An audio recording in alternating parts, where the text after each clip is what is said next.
इस मस्जिद की बुनियाद आशिकान मुस्तफ़ा को जमा करने के लिए और लोगों को दीन से करीब करने के लिए इस मस्जिद की बुनियाद रखी गई है। रब तबारक व तआला उसी बुनियाद कि जिसका जिक्र कुरान में तक़वे की सूरत में आया है, अल्लाह इसका फैज़ान हमें भी नसीब फरमाए। आइए महफिल का आगाज़ कलाम मजीद की तिलावत से हम करेंगे। शायर कहता है, दुनिया की किताबों में कुरान चमकता है, कुरान में अल्लाह का फरमान चमकता है। दुनिया की किताबों में कुरान चमकता है, कुरान में अल्लाह का फरमान चमकता है। और आदत बना ले जो तिलावत कुरान की, आदत बना ले जो तिलावत कुरान की, अल्लाह की नज़रों में वो इंसान चमकता है, अल्लाह की नज़रों में वो इंसान चमकता है। आइए तिलावत कलाम मजीद के लिए मैं हाफिज़ कारी मोहम्मद इब्न इस्माइल मुदर्रिस दारुल उलूम फैज़ान औलिया को मदऊ कर रहा हूँ कि वो आए और अपनी शीरी आवाज़ में कलाम मजीद की तिलावत फरमाकर हमारे कुलूब इज़हान को मुनव्वर करें।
मस्जिद आले मुस्तफ़ा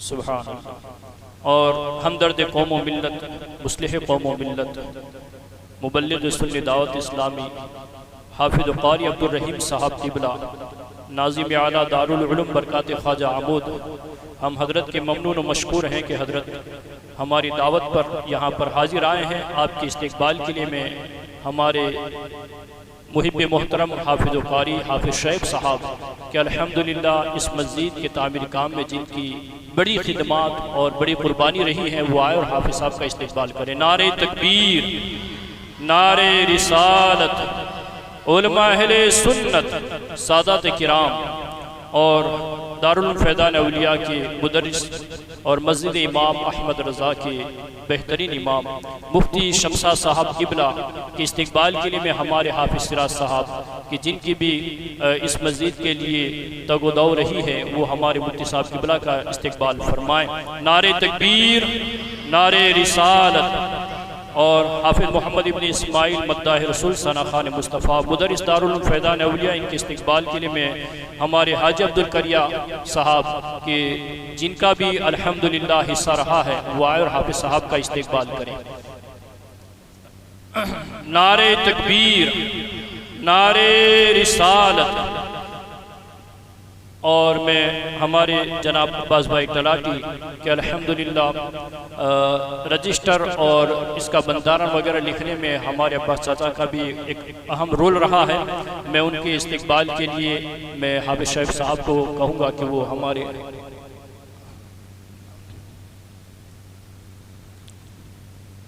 और हमारे इमरान भाई पेंटर जिन्होंने कलर काम के अंदर बड़ा सपोर्ट किया, ताउन किया है, उनके इस्तक़बाल के लिए मैं जनाब इकबाल भाई हाजी सुरावाला वो आए और हमारे इमरान भाई पेंटर का भी इस्तक़बाल कर लें, या दारी बाबा का इस्तक़बाल फरमा लें। सबकी जानिब से हजरत, सबकी जानिब से।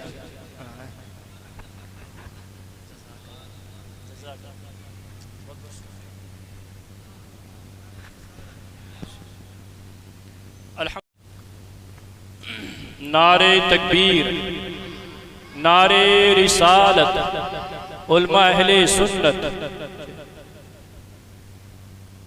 और हाफिज सिराज साहब से मैं गुजारिश करूंगा कि नारे तकबीर, नारे रिसालत, उलमा अहले सुन्नत, सादात किराम।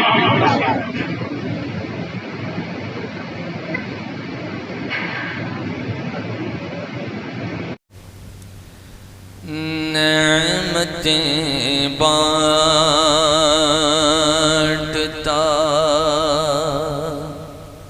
जिस समत वो ज़ीशान गया, नेमतें बांटता जिस समत वो ज़ीशान गया, नेमतें बांटता जिस समत वो ज़ीशान गया, साथ ही मुंशिए रहमत का कलमदान गया, साथ ही मुंशिए रहमत का कलमदान गया, नेमतें बांटता। कह दीजिए सुभान अल्लाह। दिल के वो दिल जो तेरी याद से मामूर रहा, दिल के वो दिल जो तेरी याद से मामूर रहा, कसर है वो सर जो तेरे कदमों पे कुर्बान गया, और उनके जाना उनके माना न रखा गैर से काम, इनके जाना इनके माना न रखा गैर से काम। लिल्लाहिल हम्द में दुनिया से मुसलमान गया, आज ले उनकी पनाह, आज मदद मांगिन से, फिर न मानेंगे क़यामत में अगर मान गया, फिर न मानेंगे क़यामत में अगर मान गया। जानो दिल होशो खिरद सब तो मदीने पहुँचे, जानो दिल होशो खिरद सब तो मदीने पहुँचे, तुम नहीं चलते रज़ा सारा तो सामान गया, तुम नहीं चलते रज़ा सारा तो सामान गया।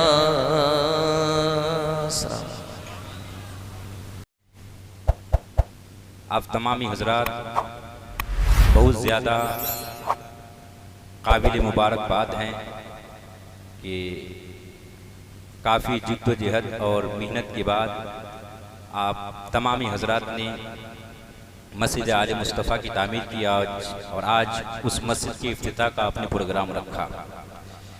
प्रोग्राम की तमाम नौयतें आपके सामने हैं, टाइम नहीं लूँगा, 20 से 25 मिनट का अपना वक्त है, बल्कि कोशिश करो उससे पहले मैं अपना बयान ख़त्म कर दूँ।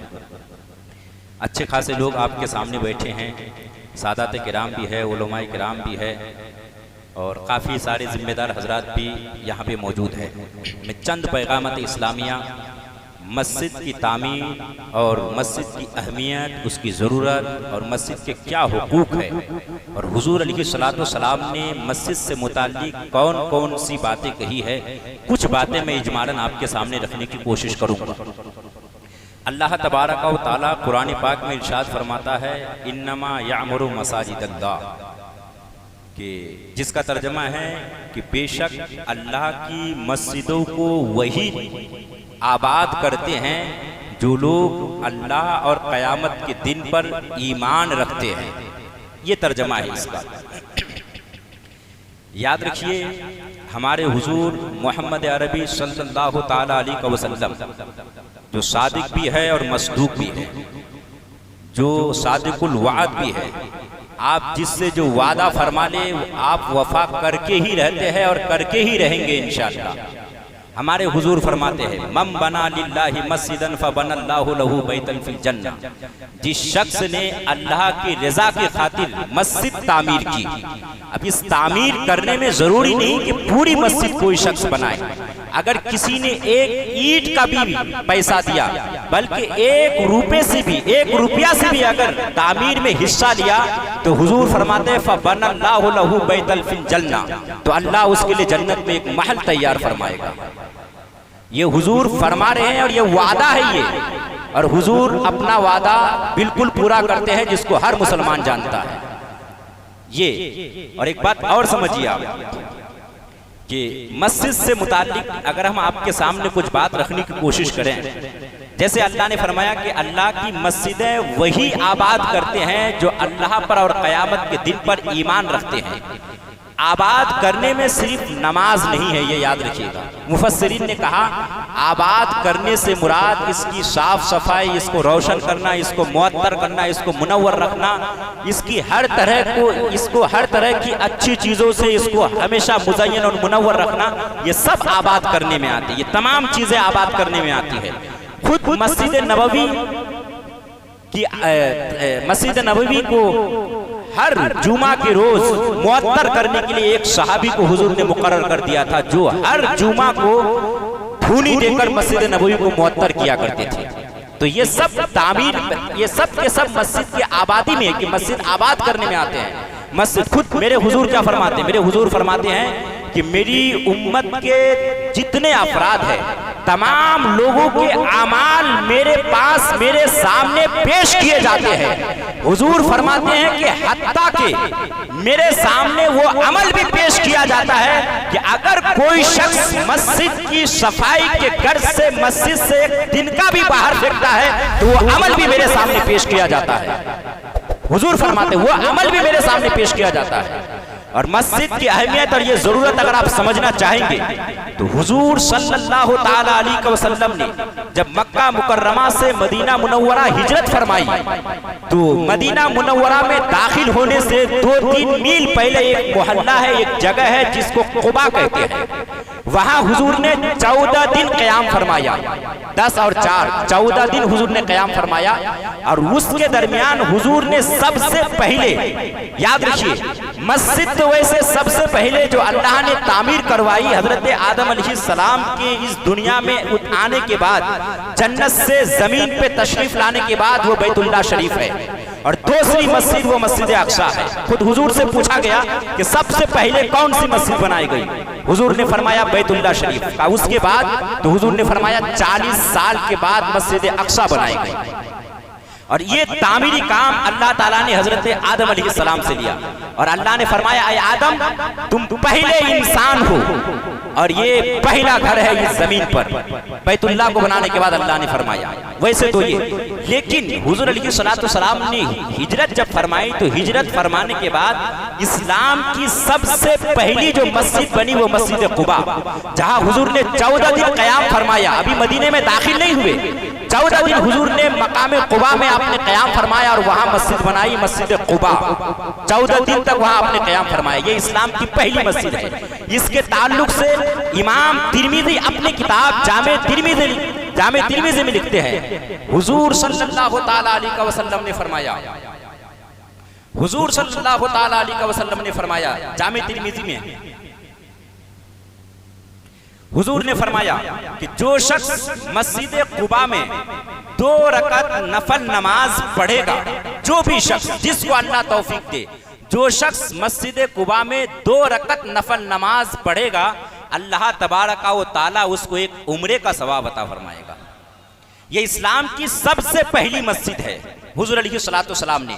और मस्जिद की अहमियत देखिए, हम पहले जाते हैं तो सबसे पहले अपना मकान बनाते हैं, मगर हम सबों के आका, हम सबों के मौला ताजदार मदीना हुजूर मोहम्मद अरबी सल्लल्लाहु ताला अलैहि वसल्लम जब मदीना मुनव्वरा में दाखिल हुए, मुर्रखीन ने लिखा है कि हुजूर ने अपना घर बाद में बनाया, पहले हुजूर ने मस्जिद नबवी की तामीर की है। पहले हुजूर ने मस्जिद नबवी की तामीर की और तब तक आप हजरत अबू अय्यूब अंसारी रज़ियल्लाहु ताला अन्हु के घर पर आपका क़याम ठहरा। आपका क़याम उनके घर पे हुआ। तब तक पहले आपने मस्जिद नबवी शरीफ बनाई। और मस्जिद की अहमियत से मुतालिक अगर समझना चाहेंगे तो इस मस्जिद का मकाम क्या है, मस्जिद के बारे में इस्लाम का नजरिया यह है कि मस्जिद उसी तरीके से है जिस तरीके से कि एक इंसानी वजूद के लिए एक जिस्म है और एक रूह है। फरमाते हैं कि ये पूरी दुनिया जिस्म की तरह है और उसकी कोई रूह और कोई जान है तो वो मस्जिद है। ये हदीस पाक का मफहूम है जो हम आपके सामने रखना चाहते हैं। और एक जगह क्या बताया गया कि मस्जिद ये इस्लामी मुआशरे के लिए सिर्फ नमाज के लिए नहीं बनाई गई। ये मस्जिद इस्लामी मुआशरे की अखलाकी, समाजी और दीगर दूसरी जो दीनी ज़रूरियात है, उन तमाम चीज़ों की रहनुमाई और उसकी ज़रूरियात के तकाजे को पूरे करने के लिए ये मस्जिद एक तरीके से मरकज़ की हैसियत रखती है। और यूँ भी कह सकते हैं जिस तरीके से इंसान के जिस्म में दिल का काम यह है कि वो पूरे जिस्म में खून की सप्लाई करे, और इस्लाम का नजरिया यह है कि मस्जिद का काम यह है कि वो जिस समाज में जो मस्जिद हो वो पूरे समाज में नूर और रुश्द व हिदायत का एक नूर, रुश्द व हिदायत की एक रोशनी पूरे समाज को ये मस्जिद अता करे। मस्जिद का ये काम होता है कि जिस समाज में ये मस्जिद होती है उस समाज में जुड़े हुए जितने लोग होते हैं उन तमाम लोगों तक हिदायत का एक नूर तमाम लोगों तक पहुंचाए। जिस तरीके से पूरे जिस्म में खून पहुंचाने का काम दिल करता है तो रुश्द व हिदायत का नूर रुश्द व हिदायत के नूर पहुंचाने का काम ये मस्जिद करती है कि लोगों तक, मुआशरे तक एक नूर, एक हिदायत की एक रोशनी ये मस्जिद पहुंचाने का काम करती है। मस्जिद की इतनी अहमियत है, खुद हदीस पाक का मफहूम है, हुजूर फरमाते हैं कि जिस तरीके से आप लोग आसमान में चमकते दमकते सितारे देखते हैं, आप देखते हैं कि कुछ सितारे हैं जो चमक रहे हैं। हुजूर फरमाते हैं कि अहले समा, आसमान वाले, मलई आला के फरिश्ते और आसमान में जितने रहते हैं वो तमाम लोग जमीन में अगर कुछ चमकती हुई चीज देखती है तो वह अल्लाह की मस्जिदें हैं जो चमक रही होती है। ये मकाम है मस्जिद का। और आप समझिए मस्जिद की अहमियत, जब तक हमने आपके सामने कहा था कि मस्जिद ये जमीन के लिए, कायनात के लिए रूह की तरह है, जब तक ये रूह है, ये जमीन है, जिस दिन ये मस्जिद नहीं रहेगी, आपको मैं बहुत जिम्मेदारी के साथ कह रहा हूं, उस दिन कयामत आके रहेगी। याद रखिए, हदीस पाक का मफहूम है, कयामत की निशानियों में से एक निशानी यह है कि इन्हिदाम काबा, कि काबा शरीफ मुनहदिम कर दिया जाएगा, तो ये कयामत की बड़ी निशानियों में से एक निशानी है। उसके बाद जब काबा शरीफ का इन्हिदाम हो जाएगा फिर दुनिया की कोई उम्र नहीं रह जाएगी, उसके बाद सिर्फ और सिर्फ कयामत का ही मामला रह जाएगा। मस्जिद की अहमियत आप समझिए, ऐसी मस्जिद का वो मकाम है कि जब तक ये है तब तक दुनिया है। अगर मस्जिद का मामला, और यहाँ तक हदीस पाक में आया है, मजमू ज़वाइद एक किताब है, उसके हवाले से अगर हम बात करें, जब कयामत आएगी तो तमाम दुनिया की जमीनें फना हो जाएंगी, मगर मस्जिद की जितनी जमीनें हैं वो तमाम जमीनें एक जगह मिला दी जाएंगी, वो जमीनें गायब कर दी जाएंगी, उठा ली जाएंगी, वो महफूज कर दी जाएंगी। वो जमीनें, मस्जिद की तमाम जमीनें, चाहे ये इस मस्जिद की जमीन हो या किसी भी कहीं की भी हो, कहीं की भी मस्जिद हो, तमाम मसाजिद की जमीनों को एक जगह मिला दी जाएगी और वो महफूज कर ली जाएगी। तमाम जमीनें फना हो जाएंगी, मगर ये नहीं। आप समझ रहे हैं? फना होने का मतलब कुछ और मत समझना आप, वरना फना तो सबको होना है अल्लाह के अलावा। आप समझ रहे हैं इस बात को। और एक चीज और याद रखिए, जैसे इंसान तमन्ना करता है, हर सुन्नी आशिक रसूल की तमन्ना ये रहती है कि हमारा मदफन कौन सी जगह हो, जन्नतुल बकी। हर शख्स तमन्ना करता है। वैसी जमीन की एक तमन्ना होती है। जमीन की जितनी उम्र होती है पूरी जिंदगी वो आरजू करती है। वो आरजू क्या करती है कि मैं अल्लाह की इबादत के लिए खास हो जाऊं, मैं मस्जिद बनाने के काम में आ जाऊं। ये मस्जिद तमन्ना का, जमीन ये तमन्ना करती है। जमीन की तमन्ना ये होती है कि मेरा जो मकाम हो, मेरी जो हैसियत हो, वो अल्लाह के घर में से कोई घर बन जाओ मैं, ये मेरी तमन्ना है। ये मस्जिद की तमन्ना है। समझिए, मस्जिद ये ऐसी चीज है और इस्लाम के लिए ये ऐसी जगह है, इसकी जरूरत और अहमियत की अगर आप बात करेंगे तो मस्जिद का मकाम वो है जो हमने आपको बताया कि मस्जिद के जरिए जहां भी ये मस्जिद होती है उसके जरिए उस समाज में, उस मस्जिद के इर्द गिर्द रहने वाले हर मुसलमान की हर तरह की जरूरत को पूरी ये मस्जिद करती है। उनको जब भी जिस चीज की जरूरत पड़ती है, जिस तरीके से भी दीन में उनके अंदर कमी आती है, मस्जिद रहनुमाई करती है। मस्जिद से मुराद मस्जिद के जो इमाम होते हैं, चाहे जैसे भी हो, मगर कोई भी इमाम, आज से पहले आपके यहाँ कोई इमाम नहीं आया, मगर मस्जिद बनी है तो इमाम भी आएगा, इमाम भी रहेगा और आपकी हर एतबार से रहनुमाई भी करेंगे जो भी इमाम आएंगे। तो देखो, मस्जिद बनी तो इमाम आया। इसीलिए हम ये लफ्ज कहते हैं आपके सामने बार बार कि मस्जिद हिफाजत करती है, मस्जिद रुश्द हिदायत करती है, मस्जिद ये काम करती है। हम मस्जिद इसलिए कहते हैं क्योंकि जब तक मस्जिद बनी नहीं थी आपके यहाँ कोई इमाम की तकर्रुरी नहीं हुई थी। मस्जिद बन गई तो अब इमाम की तकर्रुरी भी होगी, कोई इमाम भी रहेंगे और रुश्द हिदायत की बात भी करेंगे आपसे। मस्जिद ये वो जगह है कि जहां से न सिर्फ ये कि मुसलमानों की एक इबादत गाह है, ना सिर्फ ये कि ये सिर्फ एक जगह है, बल्कि मस्जिद ऐसी जगह है, मस्जिद ये वो जगह है जहां से इंसानों की अखलाकी, उनकी समाजी और हर तरह की उनके अंदर कोई कमी होती है तो उन तमाम कमियों को दूर करने का एक जरिया है ये मस्जिद। और हदीस पाक का मफहूम अगर मैं आपके सामने रखूँ, बेआईनी हदीस या उसका तर्जमा नहीं, अगर मफहूम रखूँ तो मस्जिद जिस जगह भी बनाई जाती है, मस्जिद की जहाँ भी तामीर होती है वो मस्जिद रहमत इलाही के नुज़ूल का सबब है और आफात समावी और आफात ज़मीनी के रफा दफा का एक सबब होती है वो मस्जिद। ये मस्जिद का ये मकाम है। अगर मस्जिद की इफ्तिताह से मुताल्लिक अगर आप समझेंगे मस्जिद की अहमियत, खुद हम सबों के आका ने अपना मकान बाद में बनाया, सबसे पहले आपने मस्जिद नबवी तामीर करी, उसकी बुनियाद रखी आपने। भले इस तरह शान और शौकत के साथ कोई हुजूर के दौर में मस्जिद का मामला नहीं था, एक बुनियाद रखी गई थी, एक जगह चुन ली गई कि यहाँ पे ये मस्जिद बनी है, यहाँ अल्लाह की इबादत की जाएगी। तो मस्जिद का एक अपना मकाम है, मस्जिद की एक अपनी अहमियत है। मस्जिद की ज़रूरत हर इस्लामिक समाज, हर मुसलमान के समाज को मस्जिद की ज़रूरत है। यहाँ से इंसान अपनी जो दीनी और दुनियावी ज़िंदगी है दोनों को मुनव्वर करता है। और इसमें कोई शक नहीं है कि मस्जिद इस तरह की जिम्मेदारी को निभाती भी है। आपके अंदर चाहे कोई दीनी कमी हो या दुनियावी कमी हो, उन तमाम कमियों को ये मस्जिद दूर करती है और आपको रुश्द व हिदायत का एक चिराग आपके हाथ में थमाती है ये मस्जिद। और मस्जिद की अगर हम बात करें अहमियत की, तो खुद हुजूर अलैहिस्सलातु वस्सलाम ने क्या फरमाया कि मस्जिद के बारे में हुजूर ने फरमा दिया कि जो शख्स मस्जिद बनाता है, अल्लाह तबारक व तआला जो शख्स मस्जिद तामीर करता है, अब तामीर करने में हमने बताया चाहे वो 1 रुपया देकर हिस्सा क्यों ना लेता हो, हुजूर फरमाते हैं कि अल्लाह तबारक व तआला उसके लिए जन्नत में एक महल तैयार फरमाता है। ये बड़ी बात है। हुजूर सादिक है, मसदूक है, सादिकुल वाद है। हुजूर जो वादा फरमाते हैं वो पूरा भी करते हैं और इंशाअल्लाह पूरा भी करेंगे। एक बार दुरूद पाक पढ़िए, अल्लाहुम्मा सल्लि अला सय्यिदना व मौलाना मुहम्मदिन बारिक वसल्लम सल्लल्लाहु अलैहि वसल्लम व सलाम अलैका या रसूलुल्लाह सलातु व सलाम अलैका या हबीबुल्लाह सल्लल्लाहु तआला अलैहि वसल्लम। मैं एक बात सिर्फ आपके सामने रखकर मैं अपना बयान ख़त्म कर दूंगा।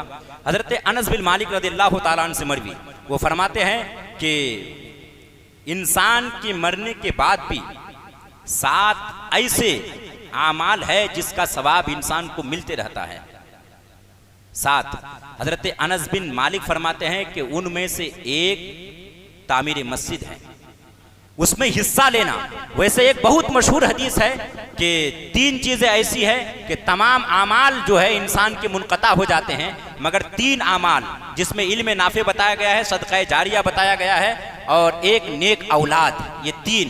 और सदका जारिया में जाहिर सी बात है कोई इंसान मस्जिद की तामीर में अगर हिस्सा लेता है तो सदका जारिया का एक मकाम रखता है। और इसमें कोई शक नहीं, उस एतबार से भी अगर देखेंगे तो इंसान जब मस्जिद में अपना 1 रुपया भी अगर लगा देता है किसी मस्जिद की तामीर में तो उनके सवाब का सिस्टम शुरू हो जाता है। इंसान मर जाएगा, उसके अमाल के सारे सिस्टम खत्म हो जाएंगे, कब्र में जाते ही कनेक्शन टूट जाएगा। मगर जिसने तामीर और सदका जारिया के नाम पर 1 रुपया भी कहीं लगाया, चाहे मस्जिद या मदरसा की तामीर में या दीनी और दूसरा अगराज व मकासद की खातिर, तो फिर उसकी नेकी का जो सिस्टम होता है वो जारी रहता है। इंसान मर भी जाए तो सवाब मिलता रहता है। ये मकाम है।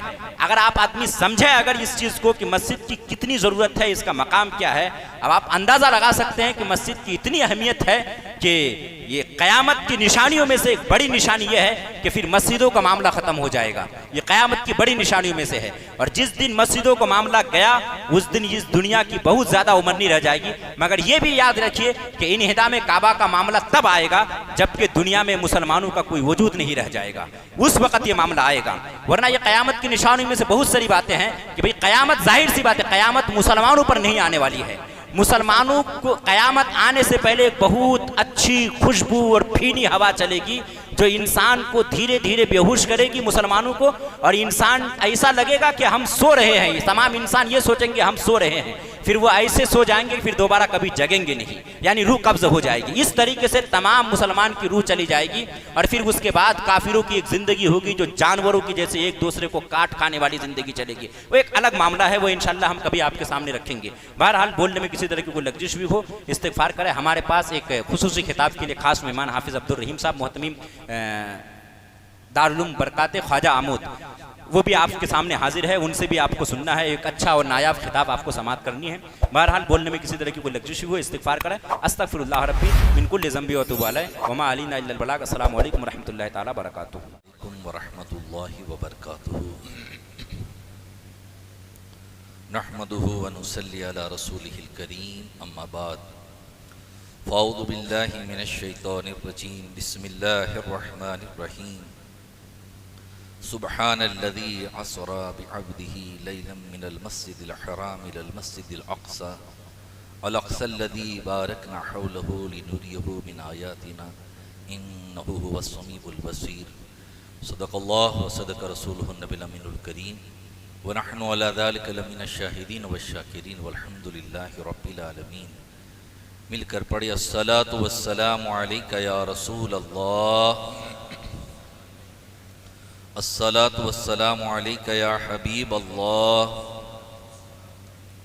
अस्सलातु वस्सलामु अलैका या नबी अल्लाह, अस्सलातु वस्सलामु अलैका या नूर अल्लाह, सल्लल्लाहु ताला अलैहि वसल्लम। आए तैयबा की रोशनी में अल्लाह ताला मुझे हक़ कहने, आप सबको हक़ सुनने, हम सबको उस पर अमल की तौफ़ीक़ अता फ़रमाए।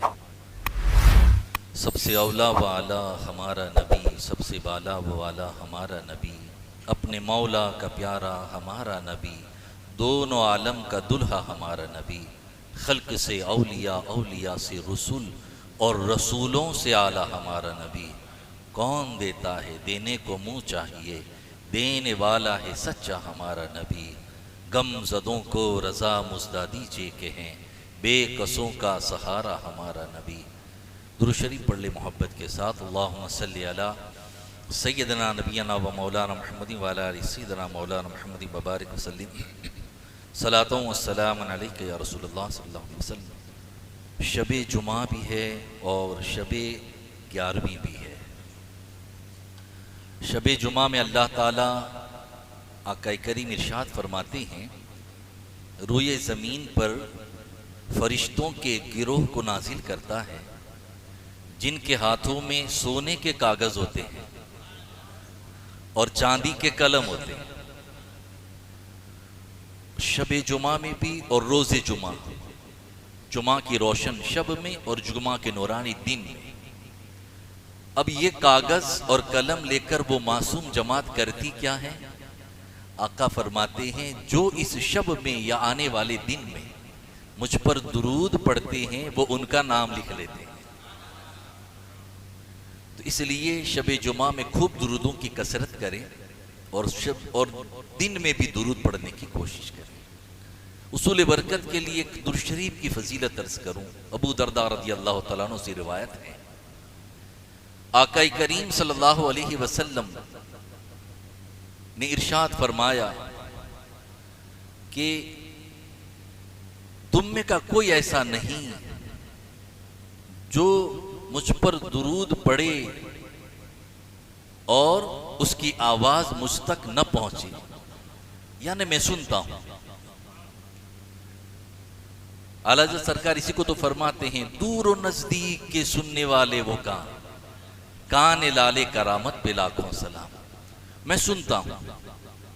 तो साहबाए किराम अर्ज करते हैं, या रसूल अल्लाह सल्लल्लाहु अलैहि वसल्लम, क्या ये सिलसिला बादे वफात भी जारी रहेगा? क्योंकि हुजूर ने फरमाया दूर और नजदीक जहां से भी कोई दुरूद पड़ेगा मैं सुनता हूं, ये जारी रहेगा? आका करीम ने फरमाया हां, इसलिए कि अल्लाह तबारक व तआला ने जमीन पर हराम कर दिया है अंबिया अलैहिस्सलाम के जिस्मों को खाना। तो हुजूर सुनते हैं। दलाइल खैरा शरीफ के खुतबे में अल्लामा अब्दुर रहमान जज़ूली रहमतुल्लाह तआला अलैह ने बड़ी प्यारी बात इरशाद फरमाई कि जब आका करीम सल्लल्लाहु अलैहि वसल्लम से पूछा गया इस हवाले से, तो आका ने फरमाया कि मैं अपने नजदीक वालों का भी दुरूद सुनता हूं, दूर वालों का भी सुनता हूं, और बाद होने वालों के दुरूद को भी सुनता हूं। या रसूल अल्लाह सल्लल्लाहु अलैहि वसल्लम, सबका कहा हां, इसलिए कि जो मुझ पर दुरूद पढ़ता है मोहब्बत से, उसका दुरूद मैं खुद सुन लिया करता हूं। तो दुरूदों की कसरत करें। मेरे आका अलैहिस्सलातु व तस्लीम के प्यारे दीवानों, काबिल मुबारकबाद हैं वो तमाम अहबाब जिन्होंने इस मस्जिद को तामीर करने में दामे दिरमे सुखने कदमे जैसे हिस्सा लिया। अल्लाह के प्यारे हबीब के फरमाने आलिशान के मुताबिक अल्लाह उनके लिए जन्नत में घर बनाए। जैसा अभी आपने समाअत फरमाया मुफ्ती साहब किबला से, बड़ी प्यारी हदीस शरीफ कि जो दुनिया में अल्लाह का घर बनाएगा अल्लाह उसके लिए जन्नत में घर बनाएगा। तो मस्जिद के हवाले से हम बारहा सुनते हैं। मैंने जो आयत तैयबा तिलावत की है वो भी एक मस्जिद के हवाले से है, और उसका जिक्र करना आज के मौजूदा दौर में बहुत जरूरी है। 15वीं पारी की पहली आयत तैयबा जो अक्सर हम और हमारे खुतबा शब महराज में या महराज के वाक़ये में तिलावत करते हैं, सुब्हानल्लज़ी असरा, पाक है वो ज़ात जो ले गई रातों रात मस्जिद हराम से मस्जिद अक्सा तक अपने बंदे को, बिअब्दिही लैलम मिनल मस्जिदिल हराम इलल मस्जिदिल अक्सा अल्लज़ी बारकना हौलहु लिनुरियहु मिन आयातिना। वो मस्जिद अक्सा के जिक्र के हवाले से कुछ बातें अर्ज करूं, ये जानना जरूरी है। दुनिया प्रोपेगेंडा कर रही है कि ये यहूदियों का है, ये ईसाइयों का, किसका है? मैं चंद बातें थोड़े से वक्त में अर्ज करूं। सब कुछ जो कुछ है वो हमारा है। उसके इर्द गिर्द अल्लाह ने बरकतें रखी हैं, रहमतें रखी हैं, और अपनी रोशन निशानियां भी रखी हैं, और अल्लाह सुनता भी है और देखता भी है। मस्जिद अक्सा बनी कब? रुए जमीन पर तो अबू ज़र गफ्फारी रज़ी अल्लाह तआला अन्हु ने हुजूर की बारगाह में सवाल अर्ज किया, आका सबसे पहले जमीन पर कौन सी मस्जिद बनी? अल्लाह ताला ने फरमाया, अल्लाह के रसूल ने इरशाद फरमाया कि सबसे पहले अल्लाह ने जमीन पर खाने काबा को बनाया, मस्जिद हराम को बनाया। उसके बाद मस्जिद अक्सा को बनाया। कि या रसूल दोनों के बीच कितना फासला? का 40 साल का फासला। मस्जिद हराम पहले बनी। यहूदियों ने सवाल उठाया था हुजूर के इस फरमान आलिशान के बाद कि ये कैसे कहते हैं कि पहले मस्जिद हराम बनी, पहले मस्जिद अक्सा बनी है? तो अब जवाब अल्लाह इनायत फरमाता है। अल्लाह ताला इरशाद फरमाता है, इन्ना अव्वल बैति वुदिअ लिन्नास लल्लज़ी बिबक्का, बेशक जमीन पर अगर कोई पहला घर बना है अल्लाह का वो मक्का है। और फिर निशानी अल्लाह ने बताई मुबारकम वहुदल्लज़ी बिबक्कत मुबारकम वहुदल आलमीन फीही आयातुम बय्यिनातुम मकामु इब्राहीम, वो पहला घर जिसमें मेरी निशानी मकाम इब्राहिम है। तो जहां मकाम इब्राहिम है वो अल्लाह का पहला घर। मगर अल्लाह ताला ने शब महराज में दोनों का जिक्र फरमाया। पहले हराम बनी तो वहां से सफर शुरू हुआ, फिर अक्सा बनी तो वहां तक सफर, फिर वहां से आसमान तक का सफर। मेरे आका सल्लल्लाहु अलैहि वसल्लम के प्यार दीवानों, फिलिस्तीन से हमारा रिश्ता क्या है? फिलिस्तीन से हमारा रिश्ता सबसे पहला कलमे का है। जो भी कलमा पढ़ता है मोमिन है, वो हमारा भाई है। और मोमिन एक जिस्म के मानिंद है। पैर की आखिरी उंगली में तकलीफ होती है, पूरा जिस्म बेचैन होता है। ऐसे ही दुनिया में कहीं भी मोमिन को तकलीफ हो तो सारे मोमिनों को बेचैनी होनी चाहिए, तकलीफ होनी चाहिए, दर्द होना चाहिए। मस्जिद अक्सा पहले बनी है, मस्जिद हराम के बाद दूसरी मस्जिद है। कैसे बनी? एक बात और अर्ज कर दूं, आदम अलैहिस्सलाम की पैदाइश के 2000 साल पहले अल्लाह ने काबा बनाया जमीन पर, और उसके 40 साल बाद मस्जिद अक्सा बनी। फरिश्तों ने बनाई अल्लाह के हुक्म से दोनों मस्जिदें, फिर वो ढह गई तो काबा मशहूर हुआ इब्राहिम अलैहिस्सलाम के अक्सर नौ तामीर करने से, कि इब्राहिम अलैहिस्सलाम ने इस्माइल अलैहिस्सलाम से मिलकर बनाई। ऐसे ही मस्जिद अक्सा जो तामीर हुई वो दाऊद अलैहिस्सलाम, उन्होंने पहले वो शहर फतह किया था, फिर आपकी तमन्ना थी यहां एक मस्जिद बनाऊं, मगर अल्लाह तबारक व तआला ने उनकी जो जाहिरी हयात थी पर्दा किया। उनके बेटे सुलेमान अलैहिस्सलाम फिर वहां नबूवत पर फाइज हुए और आपने बादशाह, आपको अल्लाह ने बादशाहत अता फरमाई, पूरी दुनिया की बादशाह। आपकी बादशाहत में चरिंदो परिंद जिन्नो इंसान सब रहते थे। आपका लश्कर जब निकलता था तो 18 किलोमीटर मील मुरब्बा के मुश्तमिल आपका लश्कर निकलता था। आपने अल्लाह के हुक्म से मस्जिद बनाई, वहीं बनाई जहां फरिश्तों ने बनाई। सुलेमान अलैहिस्सलाम कैसे बनाई? जिन्नातों से बनवाई। आप खड़े रहते थे आसा लेके, और जिन्नात डरते बहुत थे आपसे, क्योंकि आपके उम्मत में थे, कलमा पढ़ते थे और आपके गुलामी में थे, मगर आप आसा लेकर खड़े रहते थे और जिन्नात पत्थर ला ला के मस्जिद अक्सा बना रहे थे। हुआ ऐसा कि कुछ काम बाकी था और अल्लाह ताला ने सुलेमान अलैहिस्सलाम की रूह को भी कब्ज किया, जिसमें मुबारक खड़ा है असे के सहारे। यहां हमारा अकीदा भी मजबूत होता है। 6 माह तक वैसे ही खड़े रहे, जिन्नातों को पता नहीं चला कि रूह निकल गई है, सिर्फ जिस्म मुबारक है। लेकिन जिस्म मुबारक को कुछ नहीं हुआ। अभी मैंने सुना है ना, अंबिया के जिस्मों को अल्लाह ने जमीन पर खाना हराम कर दिया। मेरे आका सल्लल्लाहु अलैहि वसल्लम के प्यार दीवानों, जिन्नात तो यही समझते थे सुलेमान अलैहिस्सलाम खड़े हैं, बनाते गए, मस्जिद तामीर हो गई, मस्जिद अक्सा। अब वो जो असा था उसे दीमक ने खाया। यहां रुक और एक बात अर्ज करूं, लेकिन कोई खड़े रह कर के टेक के सहारे भी सोकर बता दे कि वो सो सकता है, नहीं सो पाएगा। अरे बैठ कर भी सोएगा ना तो झोंका आएगा तो गिर जाएगा। मगर ये शान नबूवत है, जो असे के सहारे खड़े हैं और रूह नहीं है, जिसमें मुबारक सलामत है। ये नबियों की शान, ये हमारा अकीदा वाज़ेह होता है। मेरे आका सल्लल्लाहु अलैहि वसल्लम के प्यार, फिर लकड़ी को दीमक ने खाया, लकड़ी कमजोर हुई, आपका जिस्म मुबारक जमीन पर आया। तब जिन्नातों को हुआ, अरे हजरत का तो विसाल हो गया है। अब उसके बाद वो चले गए, लेकिन मस्जिद बन गई। उससे पहले सुलेमान अलैहिस्सलाम ने काम और किया। यहूदी बनी इसराइल जो थी कौम, वो जादूगरी में पड़ गई थी। आपने सारा जादू जमा करके खत्म किया, एक जगह दफन किया और वहीं अपना मिंबर लगाया।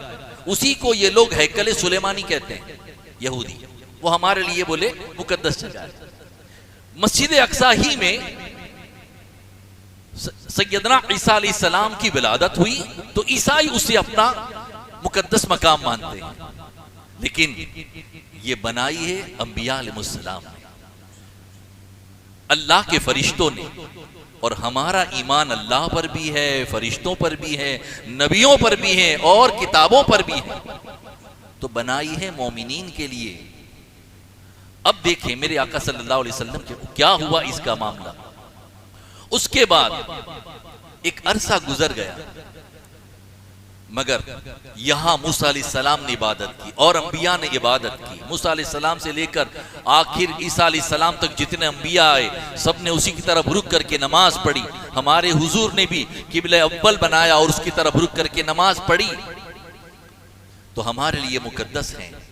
मगर इसकी अजमत और तब बढ़ गई जब अल्लाह तबारक व तआला ने अपने महबूब को मेराज की शब में भेजा और अंबिया की इमामत कराई, तो यह हमारे लिए और मुकद्दस हो गई कि हुजूर ने वहां इमामत फरमाई अंबिया की। और इसका जिक्र कुरान मुकद्दस में, अगर कोई इसका इनकार करे इस सफर का, सफर मेराज के इस हिस्से का, वो काफिर हो जाएगा। नस से साबित है। मस्जिद अक्सा बन गई, फिर जमाना आता गया, रहता गया, हुजूर सल्लल्लाहु अलैहि वसल्लम ने ऐलान नबूवत किया, तब ये यहूदियों के कब्जे में थी और वो अपने तरह से कर रहे थे। आका करीम ने दुआ की थी और फिर अल्लाह तबारक व तआला ने हजरते उमर इब्न खत्ताब रज़ी अल्लाह तआला अन्हु के दौरे खिलाफत में सन हिजरी 17 में इसे फतह अता फरमाई। आपने अम्र बिन आस को उसी पे सालार बनाकर भेजा था।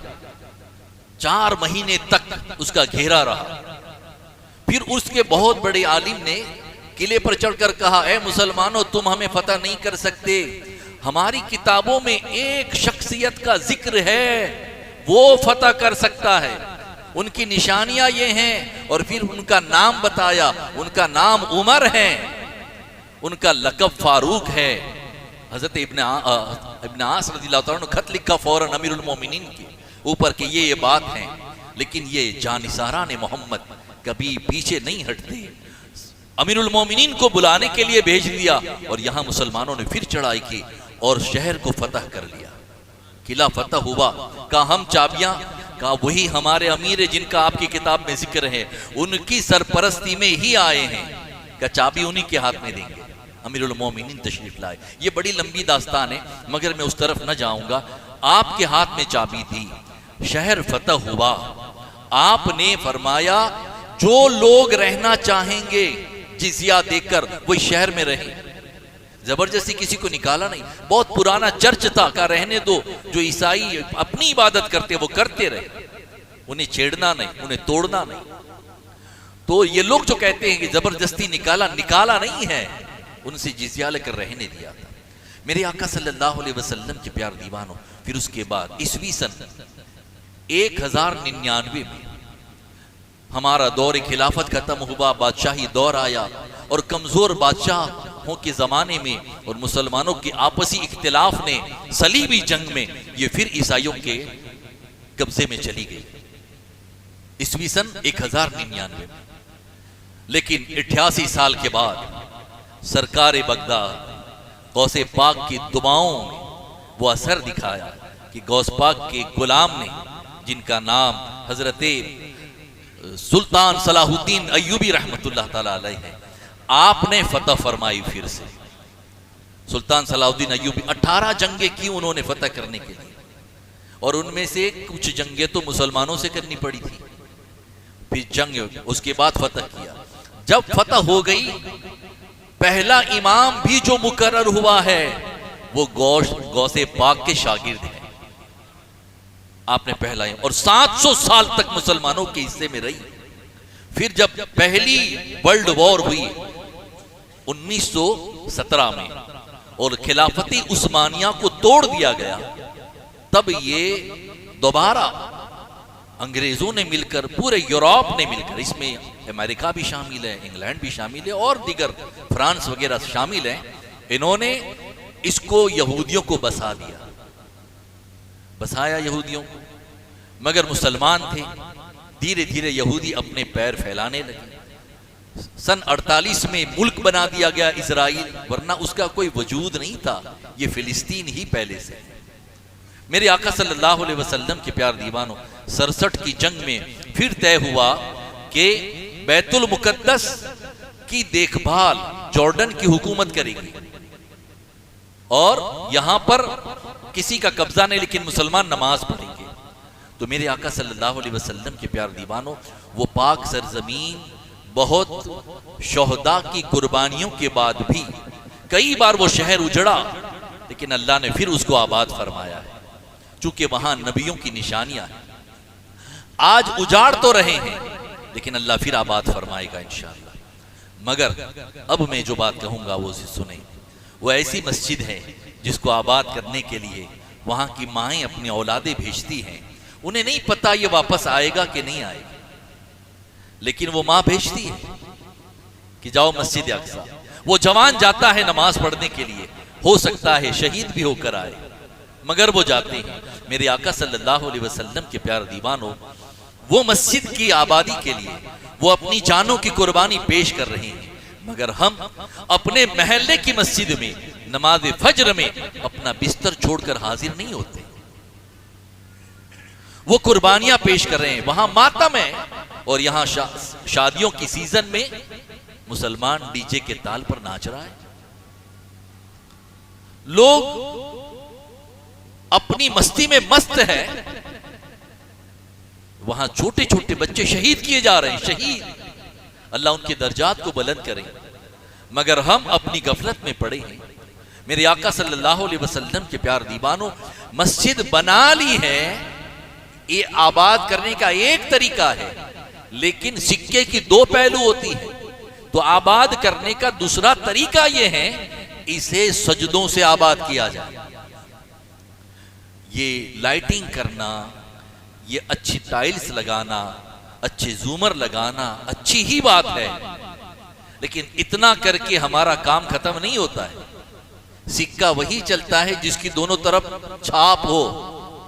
तो एक तो हमने बना लिया, सिक्के की एक तरफ हो गई है, दूसरी तरफ अभी बाकी है, वो है सजदा करना, इसमें आकर नमाज पढ़ना। अगर हम मस्जिद बनाने के बाद आबाद नहीं करते हैं तो बहुत बड़े घाटे में जाते हैं।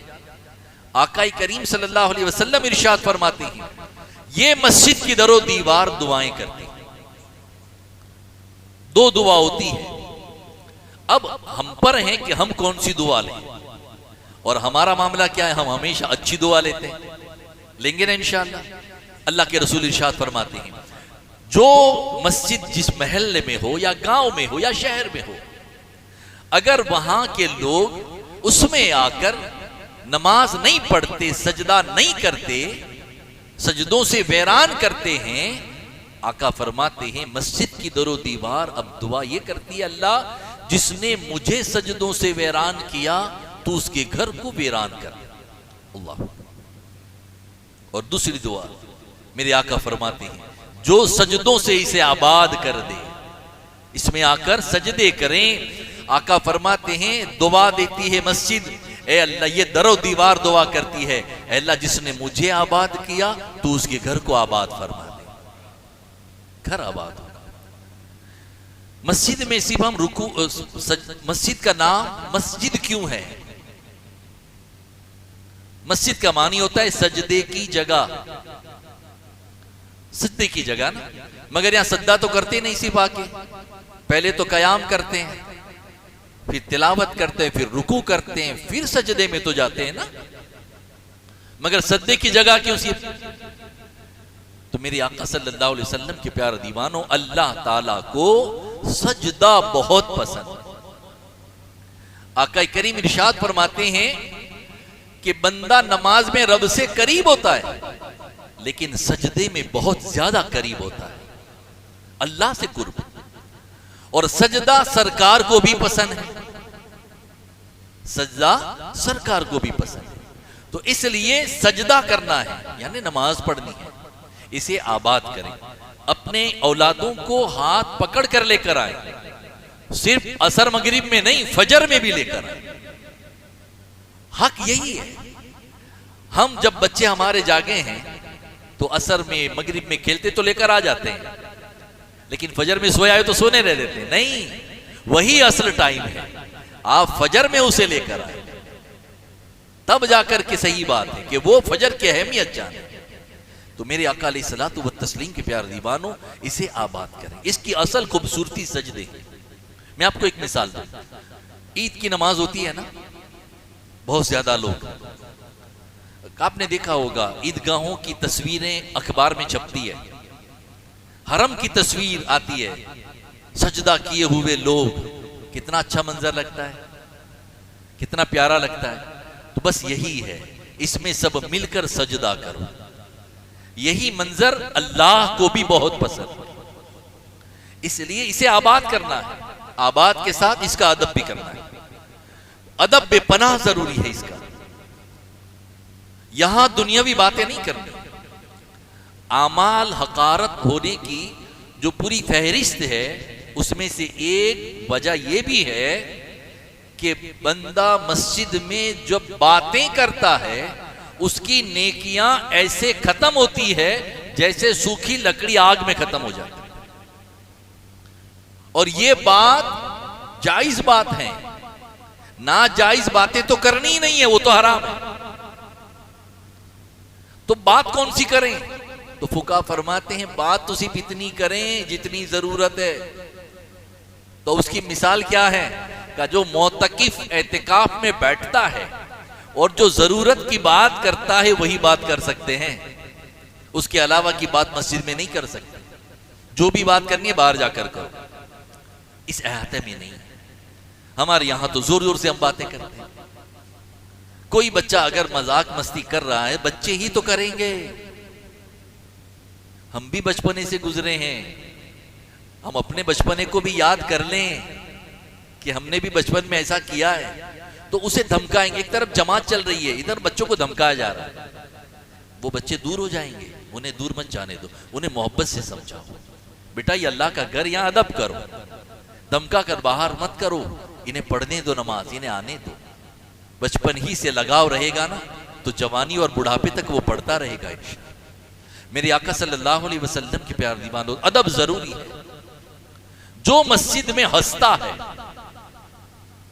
जोर जोर से कहकहा लगाकर, आका करीम इरशाद फरमाते हैं उसकी कब्र में अंधेरा होगा। अल्लाह। तो ये हंसने की जगह नहीं, ये बेअदबी की जगह नहीं, ये अदब की जगह। आखिरी बात मुकम्मल करो। अदब बुजुर्गों ने कैसा किया। इब्राहिम इब्न अदहम रहमतुल्लाह ताला अलैहि फरमाते हैं कि एक रात में मस्जिद में, पहले बादशाह थे, वो बादशाह थे, बादशाह ठुकरा दी और अल्लाह की बंदगी में लग गए, महव हो गए। बादशाह ठुकरा, छोड़ दी बादशाह अल्लाह की रजा के लिए। आपने फरमाते हैं कि रात में इबादत करते करते थका, इबादत करते करते तो मस्जिद की दीवार को टेक लगाया और पैर फैलाने चाहे मैंने। चूंकि अल्लाह वाले हैं ना, अब उनको तो इल्हाम होता है, उन्हें एक लम्हा भर की मोहलत नहीं होती है। गैब से आवाज आई, इब्राहिम क्या बादशाह के दरबार में ऐसे ही बैठते हैं? चूंकि वो बादशाह थे, उन्हें दरबार के आदाब मालूम थे। बादशाह के दरबार में ऐसे ही बैठते हैं? फरमाते मैंने फौरन पैरों को समेट लिया। उसके बाद जिंदगी पूरी हो गई, कभी मस्जिद की दीवार को न टेक लगाई, न मस्जिद में पैरों को फैलाया। ये अदब है बुजुर्गों का, और हम उन्हीं के गुलाम हैं, हम उन्हीं के गुलाम हैं। तो गुलाम को चाहिए आका के तरीके पर अमल करें। तो मेरे आका सल्लल्लाहु अलैहि वसल्लम के प्यार दीवानों, मस्जिदों का अदब करें। और हमारी जो मस्जिदें बड़ी हैं, जिनके हवाले से मैंने फिलिस्तीन के और मस्जिद अक्सा की चंद ही बातें अर्ज की है, ज्यादा बातें अर्ज नहीं की है, लेकिन इसका जानना जरूरी है। दुनिया के प्रोपेगंडों को आप समझें। दुनिया कहती है यहूदियों का, नहीं, हमारा ही है, हमारा ही रहेगा। इंशाअल्लाह जब वक्त आएगा ईसा अलैहिस्सलाम इसे पाक करेंगे, यहूदियों को निकालेंगे।